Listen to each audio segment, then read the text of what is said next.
Please, it's all that's left of her. The girl screams in tears as the cold stepmother throws the deceased sister's clothes into the flames. The fire consumes the past until the millionaire father appears. 2 minutes later, he does something that makes the stepmother tremble. The fire danced in the backyard, a creature of vibrant, cruel orange. To 7-year-old Lena, the flames seemed alive, a hungry monster devouring what was left of her other half. It swallowed the pink dresses she and Laura had worn to their last picnic, the hair ribbons their clumsy hands had learned to braid into each other's hair, and the porcelain doll collection they had shared since the cradle. Every object that crackled and dissolved into smoke was a piece of her twin sister's memory being ripped away. Beside the bonfire stood Beatrice, her stepmother, a woman whose elegance was as sharp as the chill in her eyes. A subtle, almost imperceptible smile curved her red lips as she watched the destruction. Lena, her face stained with tears and soot, tugged at the sleeve of the woman's expensive dress, her voice a broken whisper. "Please, it's all I have left of her." Beatrice looked down, the smile never wavering. "Darling, we're just cleansing the house's energy. The past must be left behind so we can build a happy future." The word happy sounded hollow, an echo in a well of sorrow. The mansion, a giant of stone and glass that her father had built with the profits of his business, had become a silent mausoleum since Laura was gone. The silence there was so heavy, it seemed to press on Lena's lungs, making each breath a struggle. She was a girl of pure empathy, a quality that now made her feel the pain of loss in every corner of the house. She possessed a quiet courage which compelled her to fight for those memories, even when her voice trembled. And above all, she had a nearly photographic emotional memory, allowing her to close her eyes and see Laura's laugh, hear her voice calling her name as if she were still in the next room. Her father, Richard, a man who had turned a small inheritance into an incalculable fortune, a self-made multimillionaire who understood the language of stocks and securities better than that of his own daughter, had plunged into work like a drowning man clinging to wreckage. To him, grief was a liability to be ignored, a variable that didn't fit on his balance sheets. Beatrice, on the other hand, wanted to redecorate not just the house, but the very structure of the family, erasing the past to build a new life of appearances, where control was her primary asset. The smell of burning fabric mingled with the sweet perfume of the gardenias their mother had planted years before, creating an olfactory symphony of loss and beauty that would be etched into Lena's soul forever. Later that night, the front door opened with a soft click. Richard arrived, the weight of the financial world on his shoulders. He found Lena sitting in the polished hallway, clutching an empty wooden box, the box where she kept Laura's most precious treasures. Her eyes, once bright, were dull from crying. He knelt, the expensive fabric of his suit brushing against the marble floor. "What's wrong, my little princess?" He tried to fix the pain with words, but they were like puzzle pieces from a different box. Lena just held up the empty box, a silent testament to the void in her chest. Richard looked at the box, then at his daughter, and an expression of exhaustion washed over his face. He didn't understand, not the cruelty of the act, not the weight of that empty box. He saw only a sad child and an object, not realizing that the object was a universe. He stroked her hair and said, his voice tired from a day spent calculating interest and dividends, "Don't cry, sweetheart. I'll buy you another one tomorrow. A bigger, prettier one." He stood up, loosening his tie, and walked away down the hall, leaving her alone with the echo of his words. And in that complicit silence, Lena felt a pain even deeper than the fire. The pain of realizing her own father was now a stranger, unable to see that what she had lost could not be bought with all the money in the world. The night crept like a ghost through the mansion's corridors, and Lena remained there, on the cold floor, long after the lights went out. The weight of the empty box in her lap was the weight of her own heart. Her father's words echoed in her mind, each one a small blow. "I'll buy you another one tomorrow." He didn't get it. This wasn't an object his vast fortune could replace. It was a reliquary, a keeper of laughter and secrets that were now just ashes on the wind. A new strength, born of desperation, made her stand. If the adults wanted to erase the past, she would become its solitary guardian. Barefoot, she climbed the winding staircase, the cold marble against her skin, and entered the room she had once shared with Laura. The air inside still seemed to hold a trace of her sister's lavender scent. Half of the room was untouched, a silent sanctuary. With her heart pounding, Lena knelt beside her bed and pulled out a small shoebox from underneath. Inside were the only two treasures that had escaped Beatrice's bonfire. The first was a portrait of them from last summer, both with identical smiles and freckles sprinkled across their noses. The second was a single leather sandal, slightly scorched at the tip, the one Laura had been wearing the day she fell from the backyard tree and scraped her knee. Lena remembered cleaning the wound carefully, promising that everything would be okay, a promise she couldn't keep.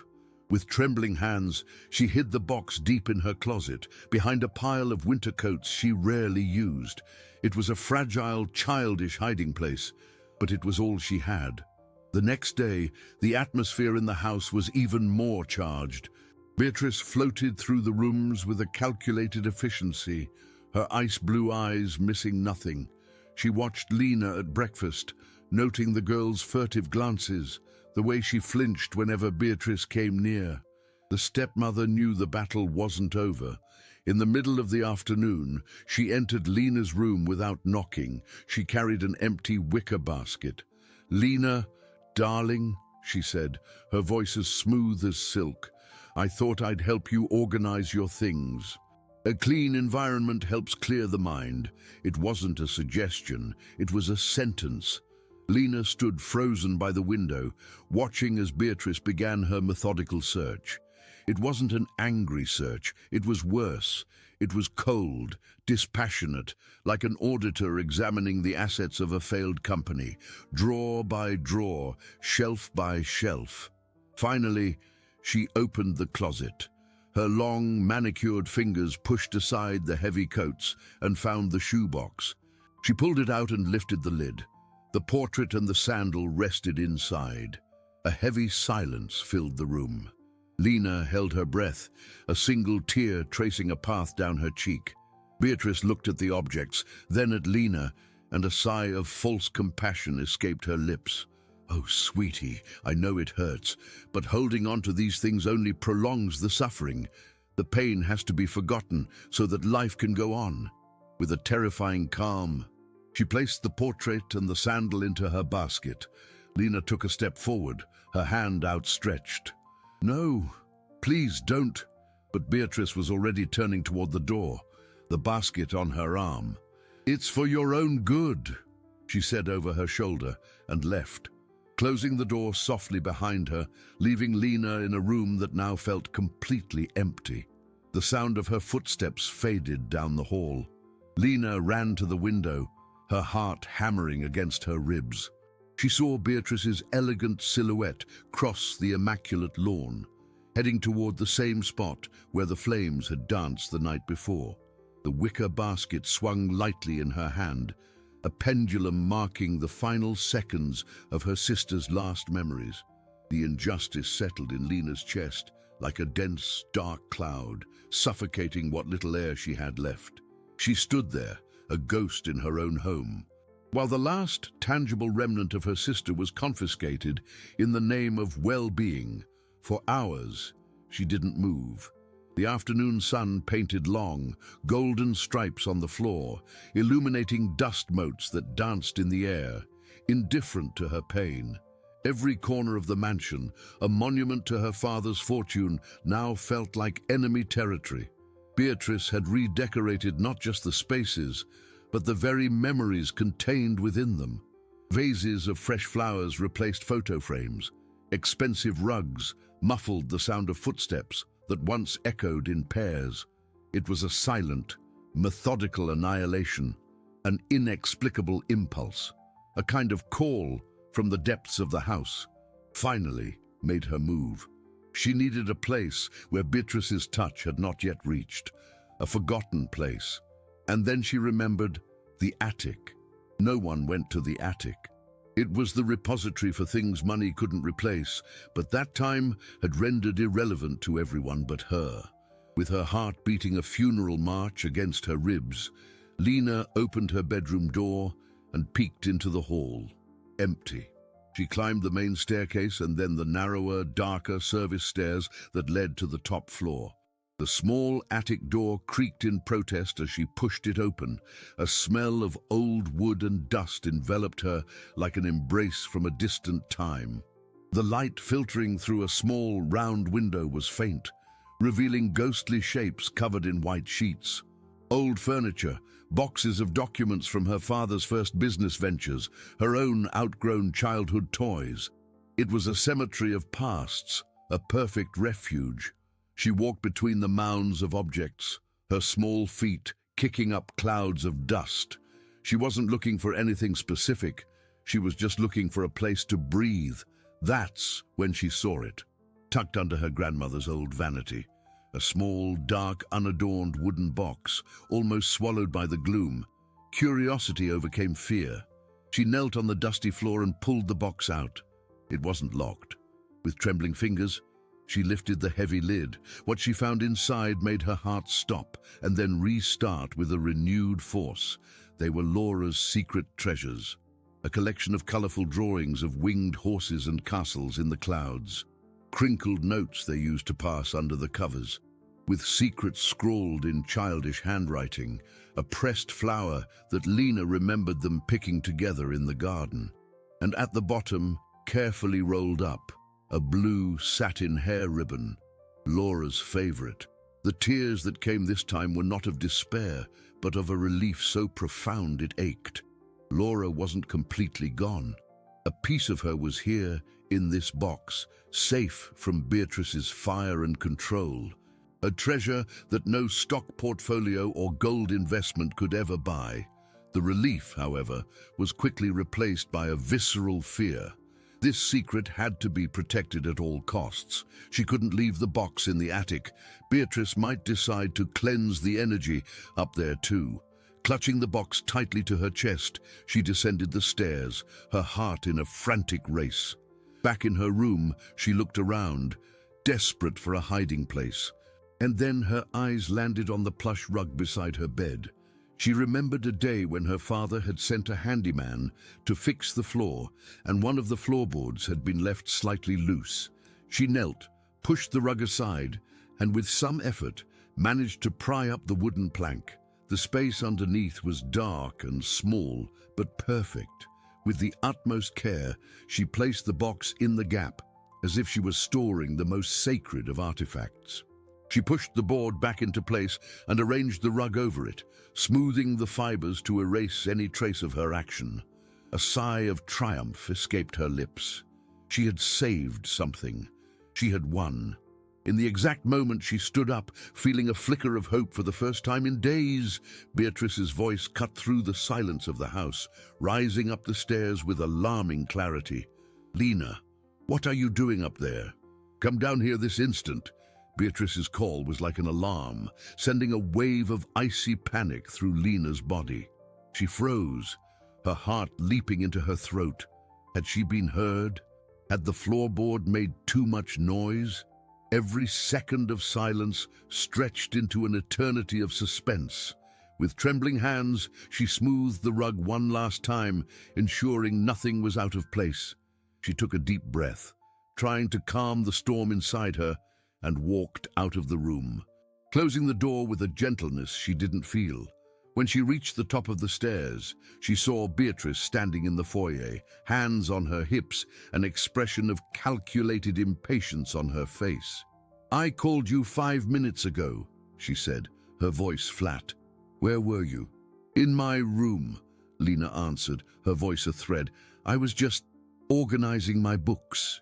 Beatrice narrowed her eyes, her gaze sweeping over the girl as if she could see through her skin and read her secrets. But, apparently satisfied for the moment, she changed the subject, her tone becoming falsely bright.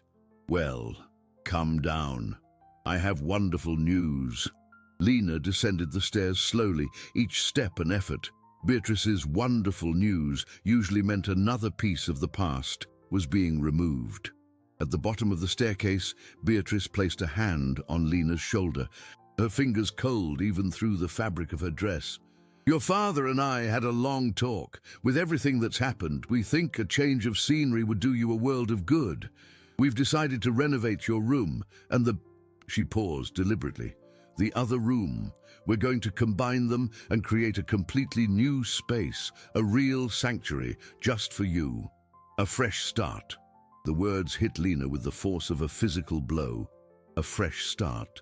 To erase the walls that still held the echo of Laura's laughter, the scent of her dreams. To erase the pencil marks on the doorframe where their father measured their height every birthday. It was the final assault, the attempt to eradicate her sister's very existence from the framework of the house. "No," Lena whispered, taking a step back. "I like my room the way it is." Beatrice's smile faltered for a fraction of a second. "Don't be silly, dear. It will be splendid. I've already hired the best designers. They start tomorrow morning." "No!" Lena repeated, her voice a little louder, her quiet courage coming to her aid. "I don't want to. You can't do this." For the first time, a spark of genuine irritation flashed in Beatrice's eyes. "I can, and I will. It's for your own good. Now, go wash your hands for dinner." She turned away, ending the conversation, and walked toward the dining room, leaving Lena alone in the hall, her heart in pieces. The evening was torture. Lena barely touched her food, the knot in her stomach too tight to allow anything to pass. Her father, Richard, came home late, as usual, his face weary from long hours managing his financial empire. He seemed like a ghost at the head of the table, present in body but absent in spirit. After Beatrice retired to the library, Lena saw her chance. She approached her father, who was distractedly reading stock quotes on his tablet. "Dad," she began, her voice trembling. He looked up, a flicker of attention in his eyes. "Yes, sweetheart. Beatrice, she wants to change my room. Our room. She's going to knock down the wall." She waited, her heart filled with a desperate hope that he would understand, that he would protect her. Richard frowned, looking away from his tablet. "She mentioned something about that. Said it would be good for you to have a new space, more modern. But I don't want it, Dad. I like it the way it is. It has memories." The word memories hung in the air between them, laden with a weight he seemed determined not to carry. He sighed, a long, tired sound. He ran a hand through his hair, a gesture she knew meant he was overwhelmed. "Lena, I know this is hard, but maybe Beatrice is right. Looking forward, it's the best thing to do. Let her handle it. I have an important meeting about a new investment early tomorrow, and I need to rest." He stood, gave her a quick kiss on the top of her head, and headed for the stairs. "We'll sort it out later," he said over his shoulder. Later. The word was an empty promise. To Lena, later meant never.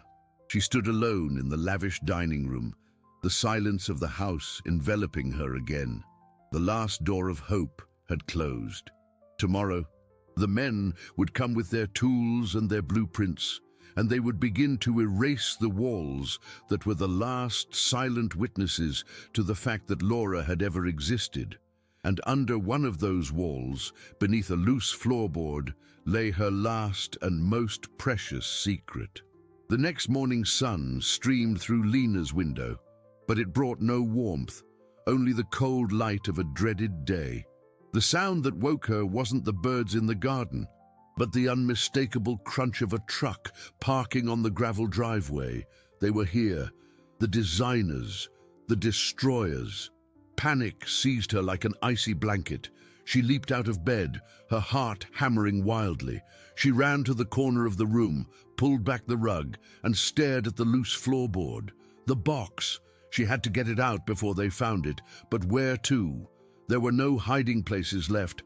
Every inch of the house was under Beatrice's domain.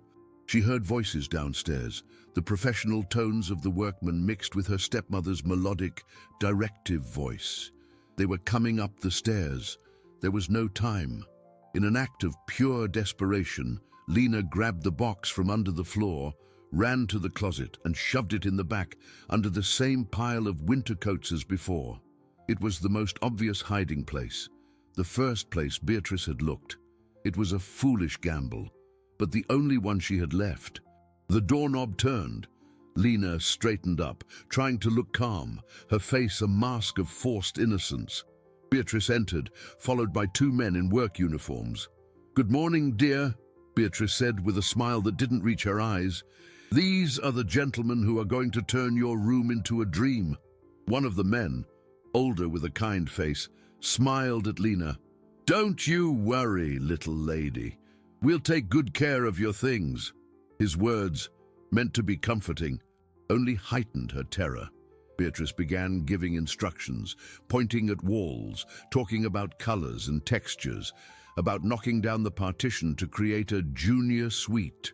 Lena stood huddled by the window, feeling like an intruder in her own space. "We'll start by emptying both rooms," Beatrice said. "Take everything to the guest room across the hall." The men began their work with impersonal efficiency. Dressers, the desk, the bookshelf. Every item removed was like a layer of skin being peeled away. Lena watched, helpless, and then they came to the closet. Her heart stopped. The younger man opened the doors and started taking out the hanging dresses. The older one knelt to get the shoes and the coats piled in the back. Lena held her breath. The man's hand neared the pile of coats. She closed her eyes, waiting for the shout of discovery. But he just grabbed the coats and put them in a large plastic bin. The dark wooden box remained there, invisible in the gloom of the closet's depths. A shaky sigh of relief escaped her lips, but the relief was premature. The man stood up, looked into the now nearly empty closet, and frowned. He leaned forward, his eyes adjusting to the darkness. "Ma'am," he said, turning to Beatrice, "I think we missed something back here." No, it couldn't be. Lena's heart plummeted. The man reached into the closet and pulled out the small, dark wooden box. He held it, wiping dust from it with his thumb, and held it out to Beatrice. "Does this go too?" Time seemed to freeze. Lena's world shrank to that small wooden object passing from the stranger's hands to her stepmother's. Beatrice took the box, its weight seeming to surprise her. She looked at the box, then at Lena, whose face had lost all color. A flash of triumph, quick and cruel, shone in Beatrice's eyes. She masked it instantly with an expression of forced gratitude. "Oh yes, thank you for finding this. I was looking for it myself." She turned to Lena, her voice dripping with false sweetness. "See, darling, things we thought were lost. It's good to have a clear-out every once in a while." Beatrice clutched the box to her side like a prize and walked out of the room, leaving the men to continue their work of dismantlement. Lena stood paralyzed, her gaze fixed on the door where she had exited. She didn't cry. The tears seemed to have dried at their source. Only a cold, absolute emptiness filled her. She had lost again, and this time, she knew, there would be nothing left to find, nothing left to save. The last remnant of her sister's love was now in the hands of the woman who was determined to turn it to ash. That night was the longest of Lena's life, exiled to the guest room, an impersonal, sterile space. She lay on the unfamiliar bed, eyes open in the darkness, listening to the sounds of the house settling. The smell of construction dust and fresh paint hung in the air, a sharp reminder of the desecration happening across the hall. Every creak of the floorboards, every whisper of the wind outside made her heart jump. She imagined Beatrice with the box, opening it, touching Laura's drawings and notes with her cold fingers. The torture of uncertainty was almost unbearable. She got up and went to the window. The full moon cast a silver glow over the garden. Down below, The outdoor fire pit was dark and cold, for now the waiting consumed her. Around midnight, a sliver of light appeared under the door. Soft footsteps in the hall. Lena held her breath. The footsteps paused in front of her door, hesitated for a moment, then continued on down the stairs. It was Beatrice, moved by an instinct she couldn't control. Lena opened her door with the utmost care. The hallway was empty. She crept to the top of the stairs, her heart beating a frantic rhythm against her chest. The living room light was on, casting long, dancing shadows. She went down the steps, one at a time, keeping to the gloom. From the base of the stairs, she could see Beatrice was standing before the grand marble fireplace in the living room. The fire was already lit, the flames high and hungry. Beside her, on the floor, was the wooden box. Open! Lena's heart shattered into a million pieces. Beatrice picked up the first item. One of Laura's drawings of a winged horse. For a moment, she studied it, her head tilted, as if appreciating the childish art. Then, with a deliberate, unhurried motion, she tossed it into the fire. The flames licked at it, the paper curling and blackening before erupting in a bright flare. Next, the notes. One by one, the secret words. The sisterly promises turning to smoke and cinders, the pressed flower, the blue satin hair ribbon, which sizzled for a second before being consumed. Lena wanted to scream, to run, to tear the things from the fire. But her feet seemed nailed to the floor, her lungs void of air. She could only watch, tears streaming silently down her face, a horror movie unfolding in her own home. She didn't know how long she stood there, a statue of grief, when the sound of a car in the driveway broke her trance.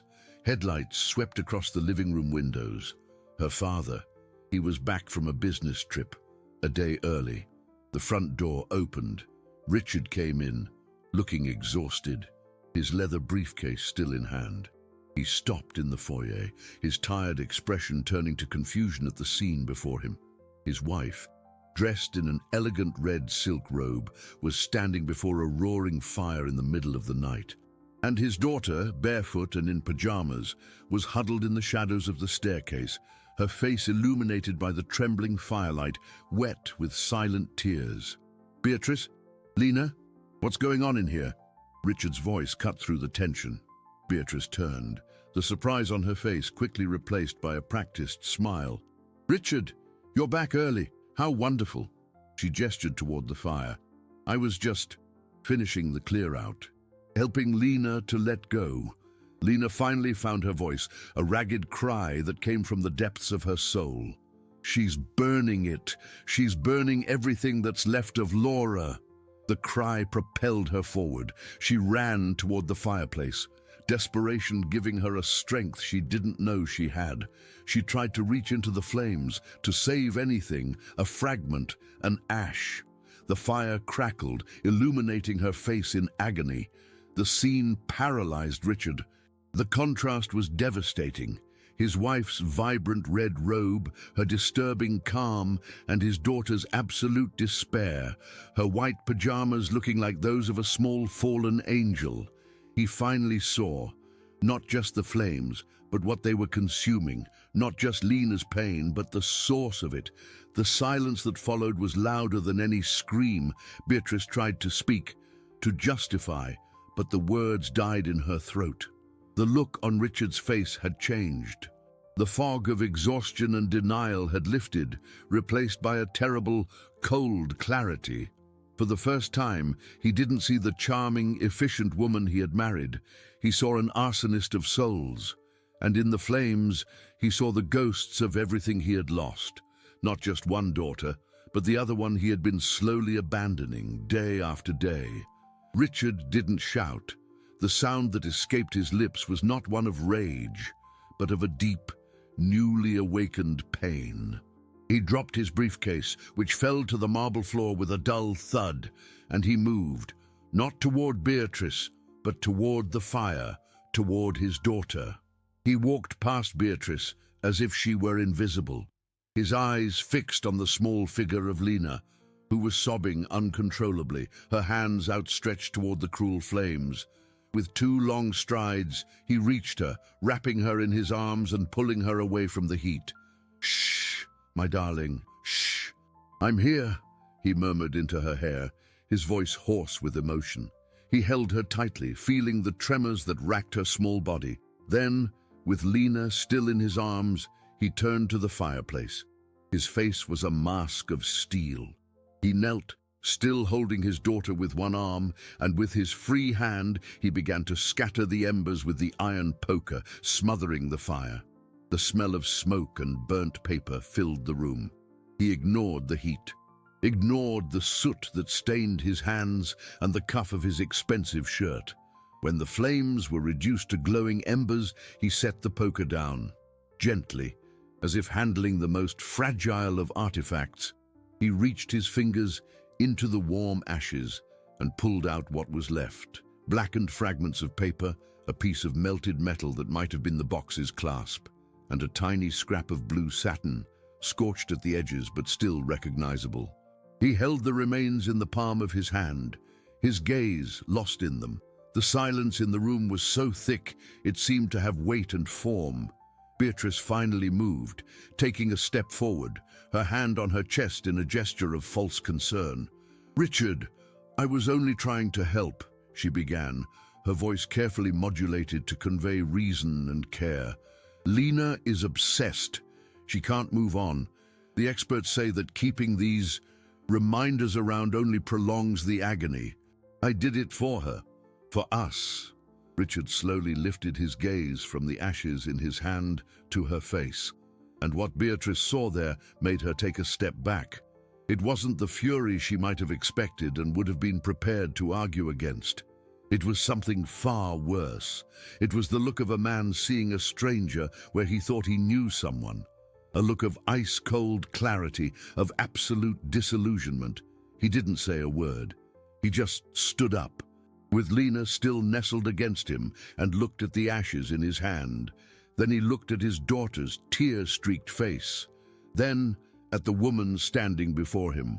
The equation finally solved itself in his mind, a terrible and undeniable truth.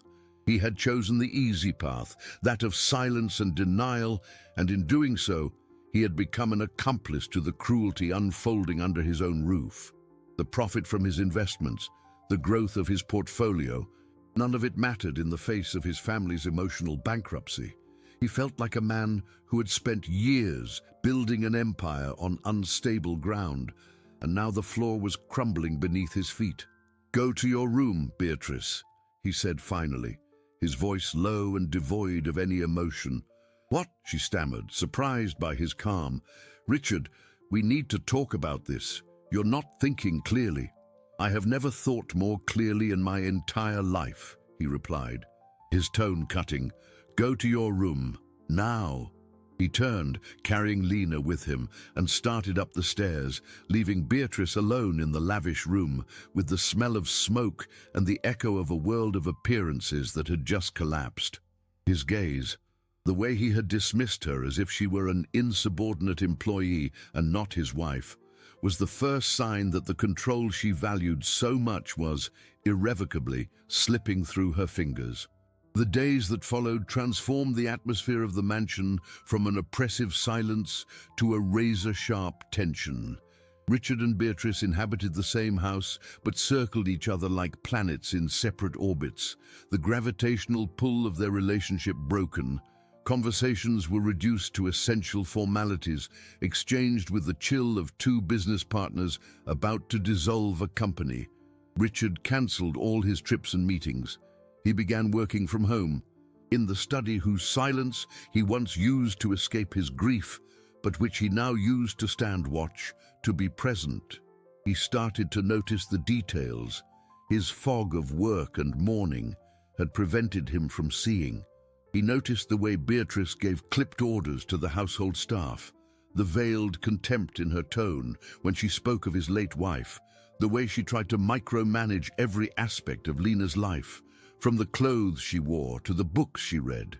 He saw now not a desire to build a new family, but a relentless need for control, to erase a past that was not hers in order to impose her own present.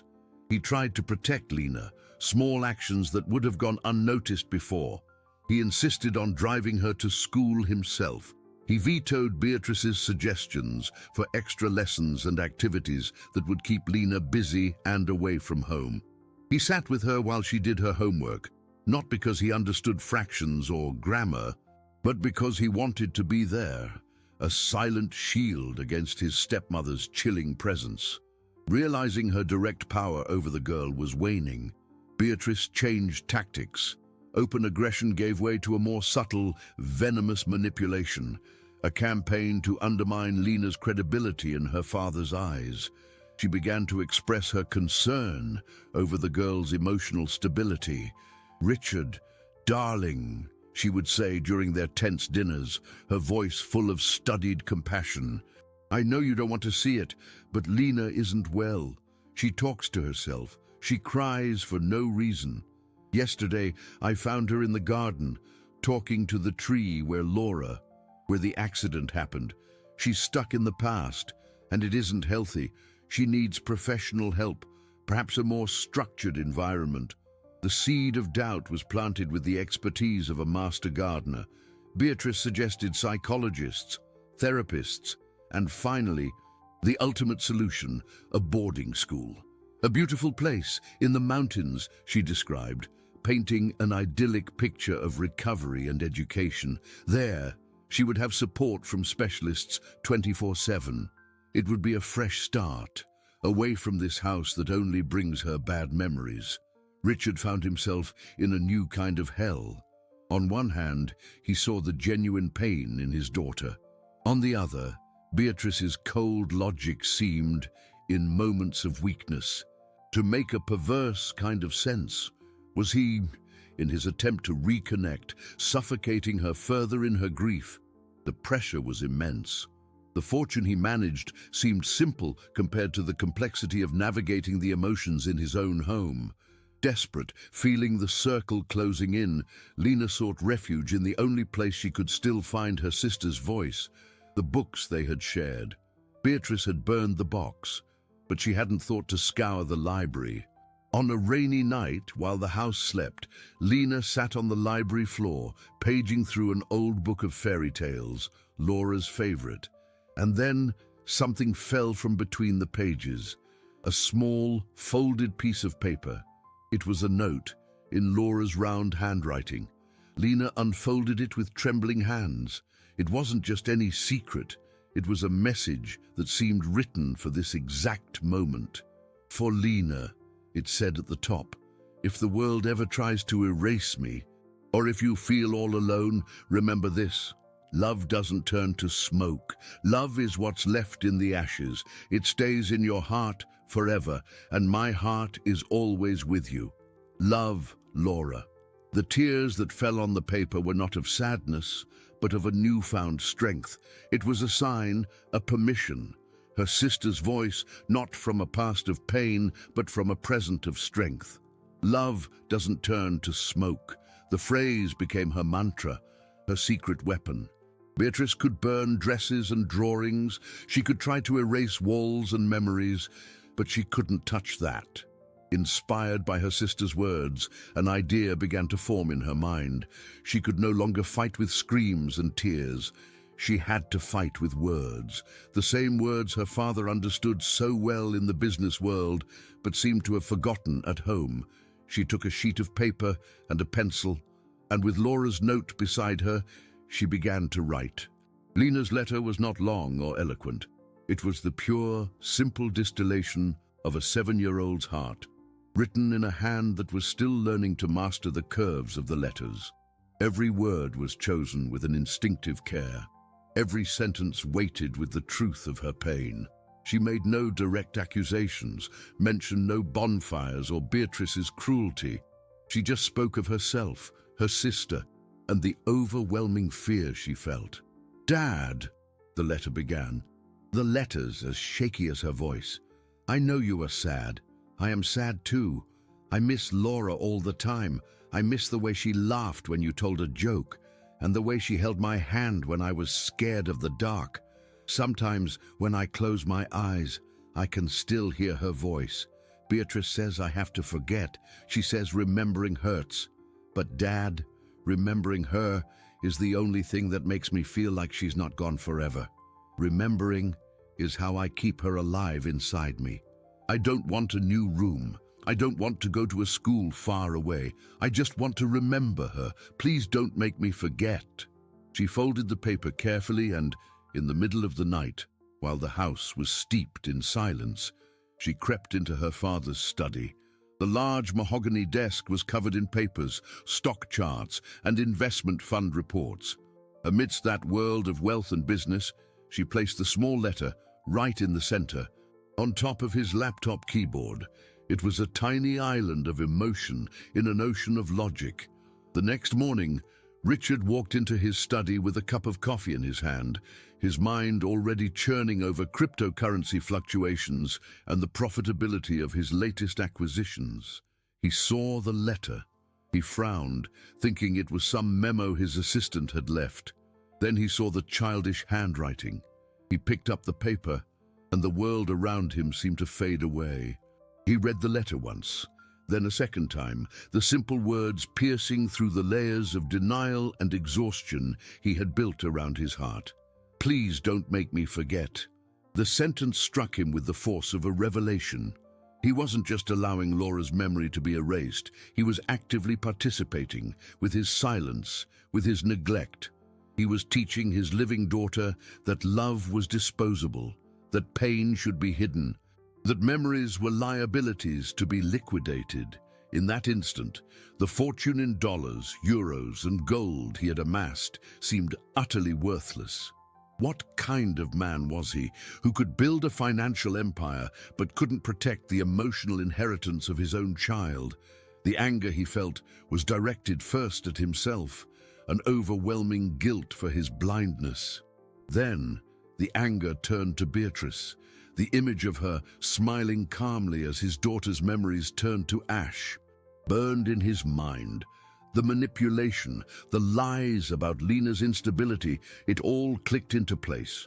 It wasn't concern, it was a hostile takeover, an attempt to erase the previous family so a new one could be built on its ruins. He walked out of the study, Lena's letter in his hand, and found Beatrice in the garden, instructing the gardener on which roses were to be torn out. "Beatrice," he said, his voice dangerously calm. She turned, a practiced smile on her lips. "Good morning, dear.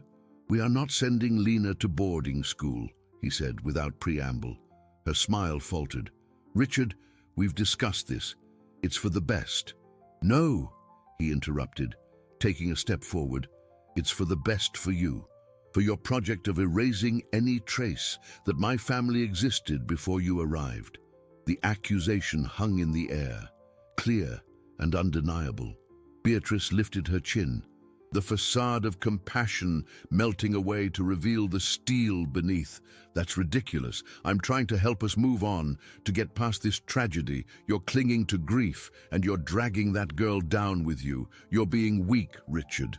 "If being weak is wanting to preserve the memory of my daughter, then I'd rather be the weakest man in the world," he shot back, his voice gaining strength.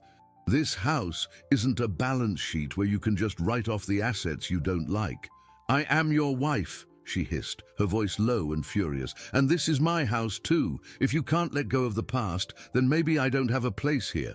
It was a threat, an ultimatum. She expected him to back down, for the fear of being alone to make him yield. But he just looked at her, his eyes cold. "Better you leave than continue to burn what I have left." The shock on Beatrice's face was genuine. She had not expected this. The power dynamic had shifted irrevocably.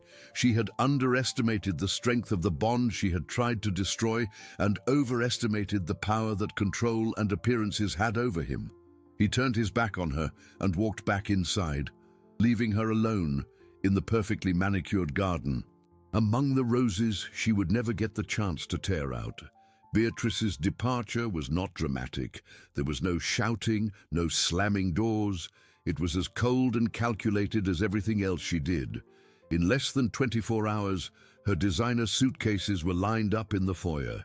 A car was waiting for her outside, and she was gone, leaving behind a silence that, for the first time in a long time, was not oppressive, but simply empty, full of unknown potential. Richard expected to feel relief, and in part, he did, but the overriding sensation was a deep, corrosive guilt. Beatrice's absence did not erase his own complicity. He spent his days trying to reconnect with Lena, but there was a chasm between them, created by months of emotional neglect. They were two strangers, relearning each other's language. About a week after Beatrice left, Richard received a piece of mail from his lawyers. Inside was a document that sent a chill down his spine. It was a request from his ex-wife for the release of funds to pay an invoice from a luxury auction house. The date on the invoice was from before her departure. Curiosity mixed with a sense of foreboding. He contacted the auction house, using his name and influence to get the details of the lot. What he discovered was a gut punch. Beatrice had contracted the auction house to appraise and sell a series of personal items: jewelry belonging to his late wife, a few pieces of art he had bought with her, and, most shockingly, a collection of antique toys and baby clothes that had belonged to Lena and Laura. She wasn't just cleansing the house, she was liquidating his family's emotional assets to fund her own lifestyle, turning their most precious memories into cash flow. The coldness of the scheme was a cruelty he could barely comprehend. It wasn't about grief or moving on, it was about profit. The anger he felt was different this time. It was a cold, focused rage. Anger at her for her duplicity, but mostly anger at himself, for allowing such a woman to get so close to his daughter, his heart, his most sacred inheritance. That discovery, however, was the catalyst he needed.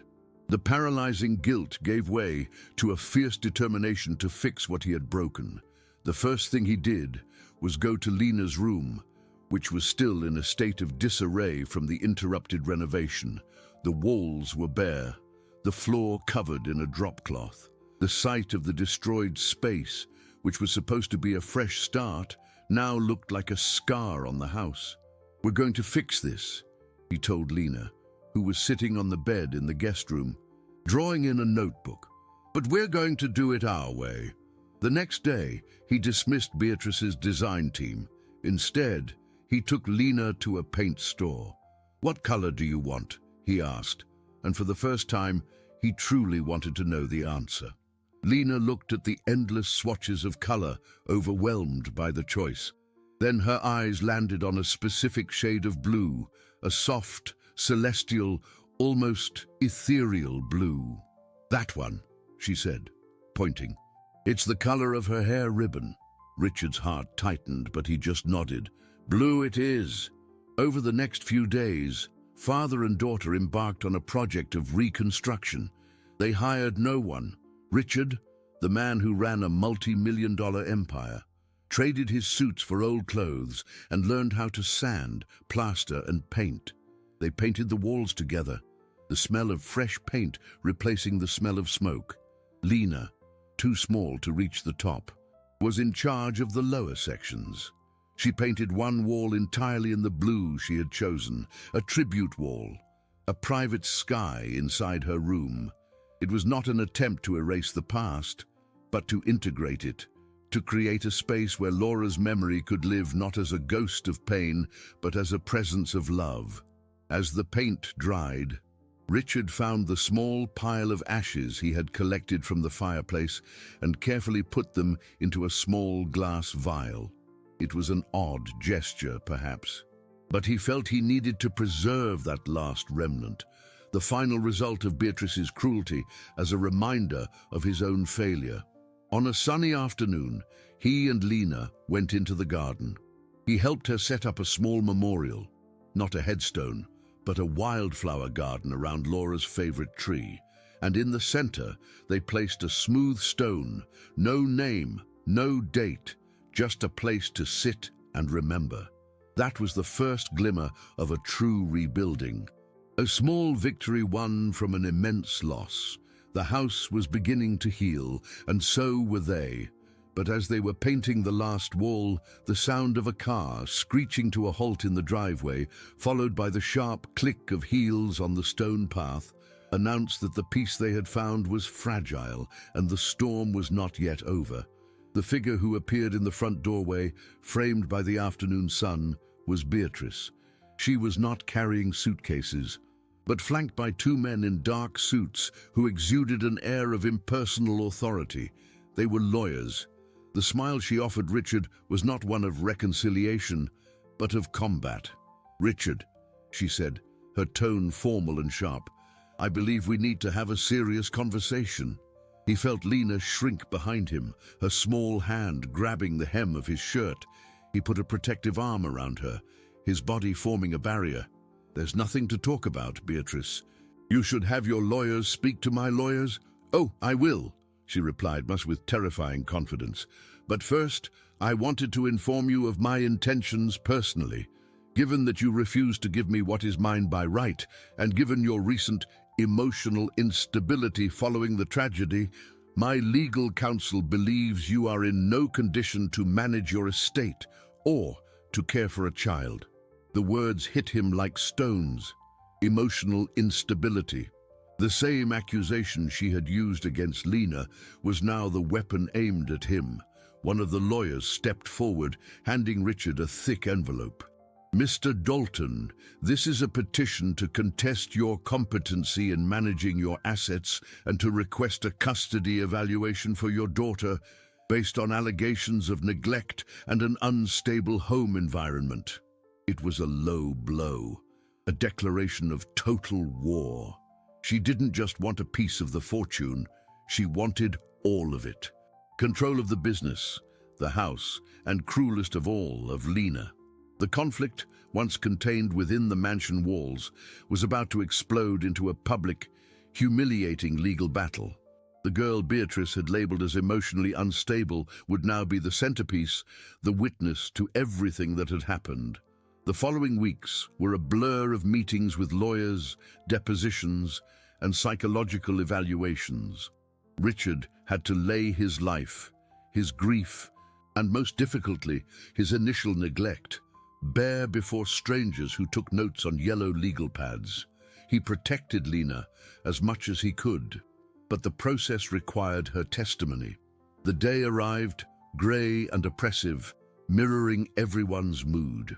The hearing was not in a grand courtroom, but in a more intimate conference room, presided over by a stern-looking family court judge with eyes that seemed to see past the formalities. Beatrice was there, the picture of concern and righteousness, detailing with devastating precision Lena's outbursts, her refusal to move on, and Richard's apathy, which she claimed had plunged him into a debilitating grief. She painted a picture of a dysfunctional home, a child at risk, and a man who had lost control of his life. When it was Lena's turn, a heavy silence fell over the room. A child psychologist escorted her to the small chair facing the judge. Richard felt his heart break. To put his daughter in this position was his greatest failure. Beatrice's lawyer began the questioning, her voice soft, but her questions sharp. She talked about the bonfires, trying to frame them as a form of detachment therapy the stepmother was attempting. She talked about the room renovation, describing it as a generous gift. Lena answered in monosyllables, her head down, her voice nearly inaudible. She looked exactly like the unstable, frightened child Beatrice had described. Richard felt his hopes slipping away. Then the judge leaned forward. "Lena," she said, her voice gentle, "you don't have to be afraid here. Just tell us what you felt." Lena lifted her head. She looked at her father, who gave her an encouraging nod. She looked at Beatrice, whose face was a mask of false sympathy. And then she looked at the judge. I just didn't want to forget my sister," she said, her voice gaining a speck of strength. "It was all I had left of her." Then she did something no one expected. She slipped off her chair, walked over to her father and took a manila envelope he was holding, one his lawyers had advised him not to use, deeming it emotionally volatile. With the envelope in her hands, she approached the judge's desk. "This survived the fire," she said, her voice clear and steady. She opened the envelope and took out what was inside. It was the photo, the portrait of her and Laura, smiling with identical freckles. The edge of the photograph was burned, the paper warped by the heat, a permanent scar. But what made the image so powerful wasn't just the damage, it was what was in the background. Partially visible behind Laura's shoulder was Beatrice. She hadn't been part of the picture, but she had been in the garden that day, and on her face, captured by chance, was a smile. Not a happy smile, but a cold, calculating one. The same smile Lena had seen by the bonfire as her sister's memories turned to ash. The image spoke more than 1,000 words. It told the entire story. The judge took the photo, her eyes moving from the burned portrait to the frozen smile in the background, and then to the face of Beatrice, who, for the first time, had lost all of her composure. The mask had fallen. The silence that fell over the conference room was absolute. The scorched photograph lay on the judge's polished desk, an artifact of accusation more potent than any legal argument.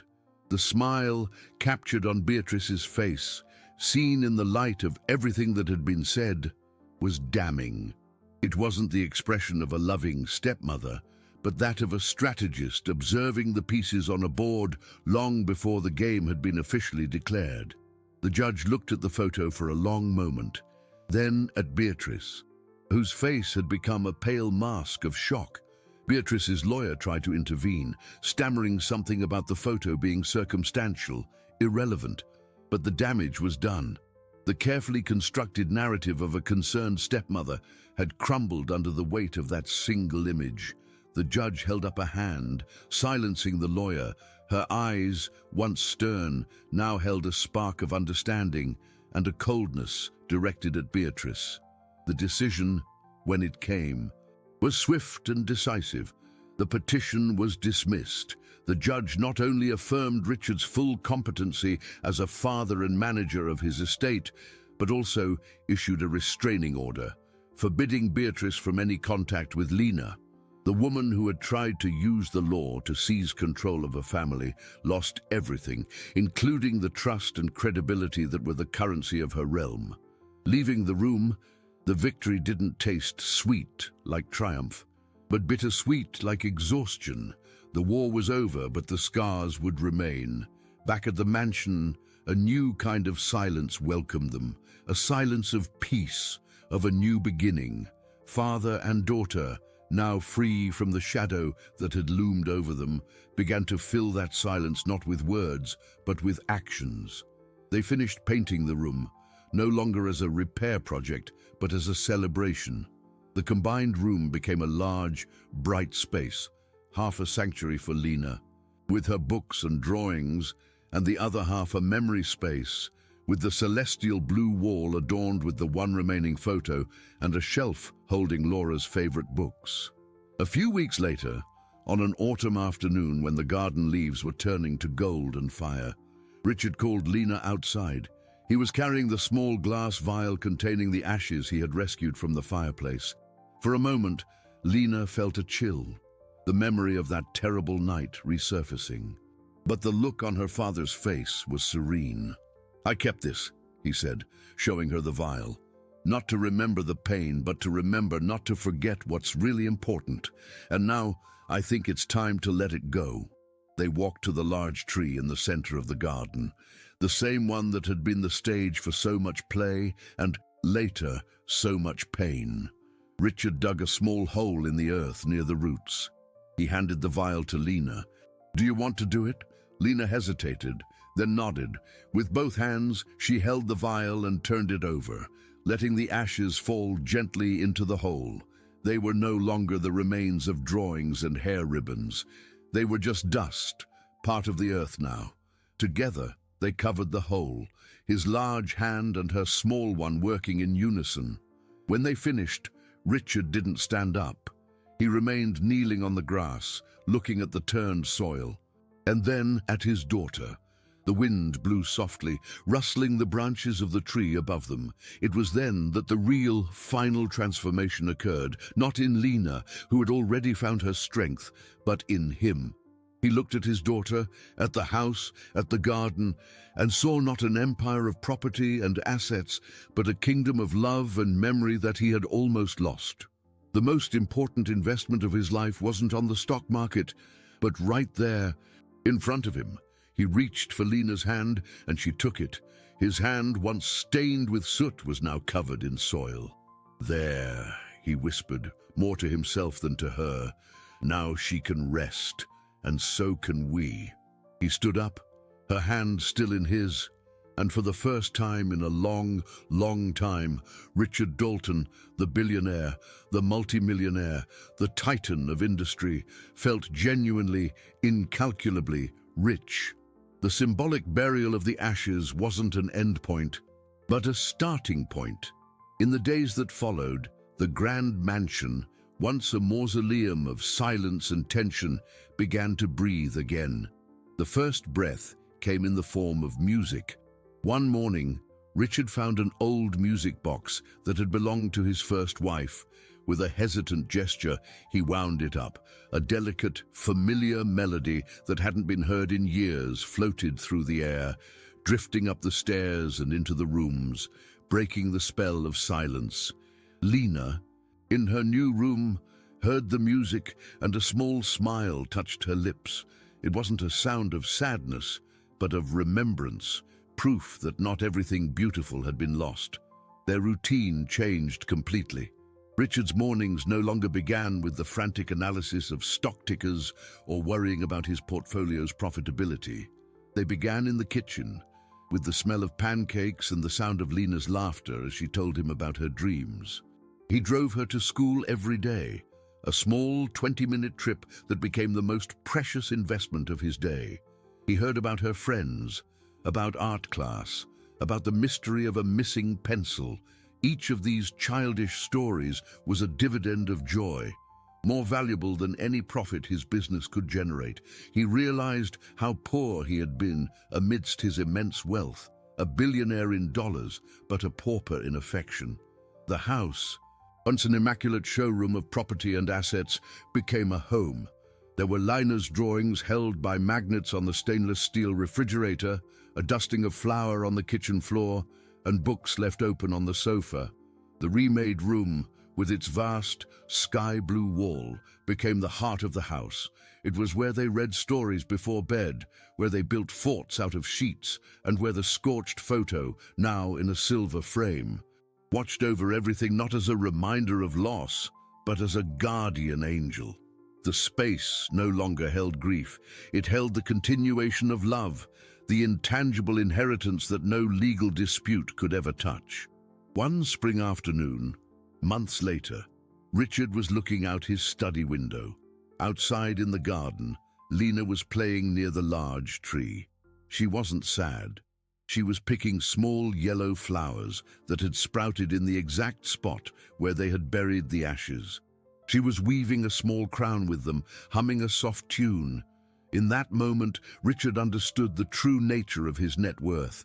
It wasn't in the bank statements, the stocks, or the gold held in vaults. It was here, in the resilience of this little girl, in the ability of love to blossom even in the most grief-stricken soil. The fire had taken much, but it had not managed to burn the seed. The fire that once destroyed had now purified. The pain had broken them, but it had rebuilt them stronger together. He left his study and went out into the garden. Lena looked up and smiled, holding out the crown of flowers to him. He knelt to receive it, and he knew that from the ashes, something new and eternal had been reborn.